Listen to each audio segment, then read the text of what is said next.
காரணம் இல்லாமல் ஜும்மாவை விட்டால், அதை லுஹராக தொழுதால் அது மிகப்பெரிய இழப்பு என்பதையும் இந்த நேரத்தில் நம்முடைய கவனத்தில் எடுக்க வேண்டும். அதேபோல் ஜும்மாவை வேறு வேறு காரணங்களுக்காக நாங்கள் பயணத்தில் இருக்கிறோம், அதனால தொழ முடியல என்றெல்லாம் சொல்கிறவர்கள் உண்டு.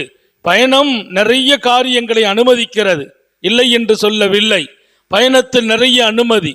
நாளை 2 ஆக்கலாம், பிரயாணங்களிலே லொஹரையும் அசரையும் ஷாஃபி மதுஹபிலே இணைத்து தொழலாம், மக்ரிபையும் இஷாவையும் ஜம்மு செய்யலாம் என்றெல்லாம் அனுமதிகள் நிறைய இருக்கிறது.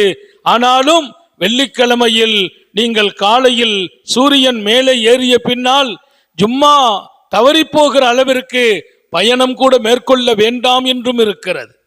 பயணம் கூட மேற்கொள்ள வேண்டாம் என்று இருக்கிறது. ஜும்மா தவறும் நிலைக்கு போய்விடாதீர்கள். எனவே போகிற இடங்களில் ஜும்மாவின் மீது ஒரு கவனம் நமக்கு இருக்க வேண்டும். அது அல்லாஹ்